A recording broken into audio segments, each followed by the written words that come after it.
এফুটা হাঁহিৰে হাঁহি সামৰিলে হিয়া মোৰ মৰহি যায়।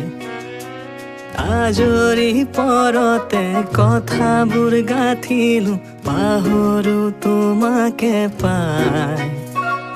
মৰম কি এনেকুৱাই, মৰম কি এনেকুৱাই, মৰম কি এনেকুৱাই, মৰম কি এনেকুৱাই।